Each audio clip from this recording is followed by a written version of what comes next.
Everyone, if a god appeared and offered to grant you one wish, what would you ask for?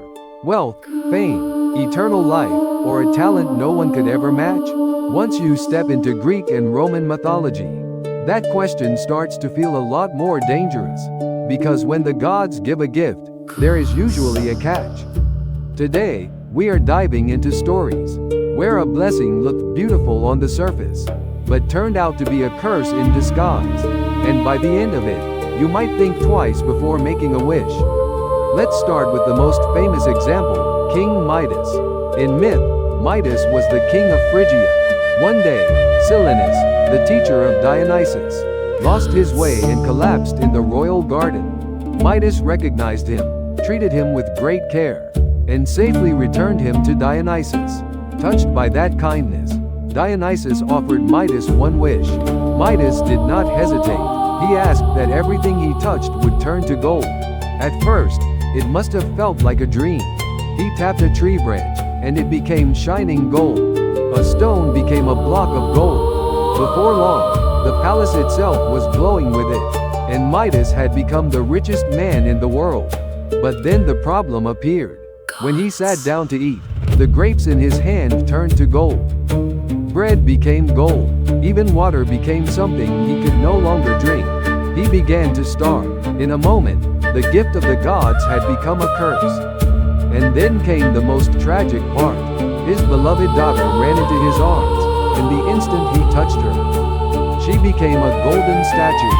Only then did Midas understand how foolish his wish had been, and he broke down in despair. What matters here is not just greed. Midas did not love gold for its own sake. He wanted the happiness he believed gold could bring. But the deeper problem is that the gods' gifts are often too perfect.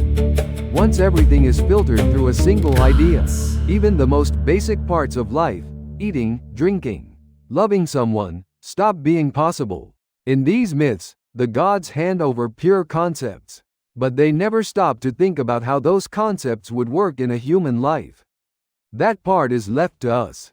Now let's look at Prometheus. In Greek myth, Prometheus was a titan who cared deeply for humanity. He gave humans fire. Fire was the beginning of civilization. It brought light into darkness, cooked food, kept away the cold, and made tools possible. It was an incredible gift.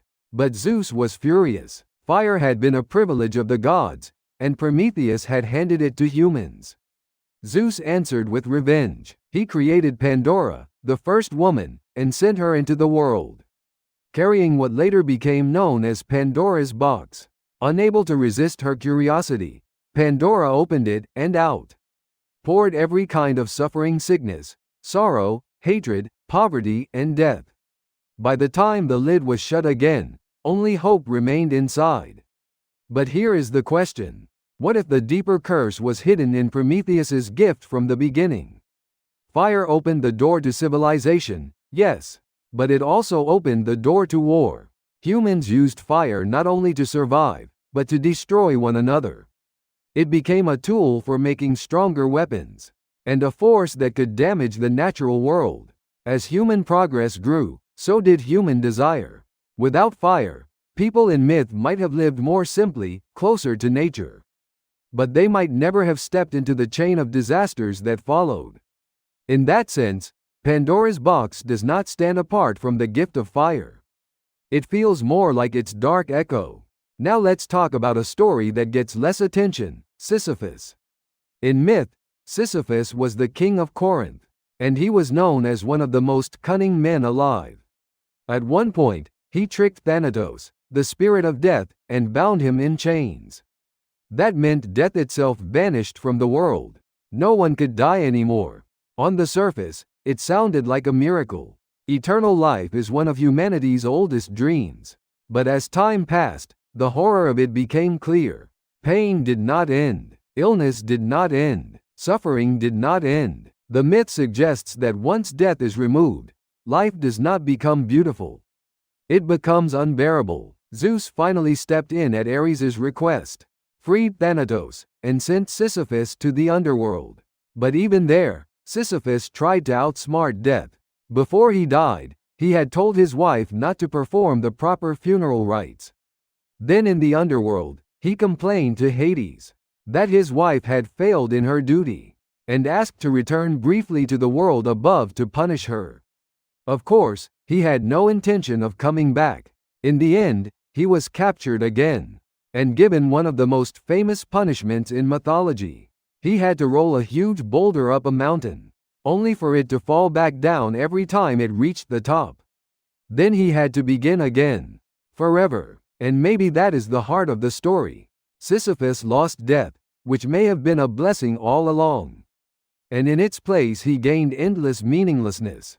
If life never ends, then every action starts to lose its weight. What you do today can always be pushed to tomorrow, and then to the next day, forever. In that reading, death is not just an ending. It is the thing that gives shape to life. It is why moments matter. It is why choices matter. That is one reason Greek and Roman mythology still speaks so clearly to us now. These myths remind us that a gift from the gods is never simple. They make us question the very things we want most, and ask whether getting them would truly make us happy. And that warning still feels familiar today. Endless wealth, eternal youth, perfect ability. Are these really blessings, or are they quiet curses waiting to unfold? Maybe what matters most is not the gift itself, but the wisdom to see the hidden price that comes with it. In myth, blessing and curse are never far apart. They are two sides of the same coin.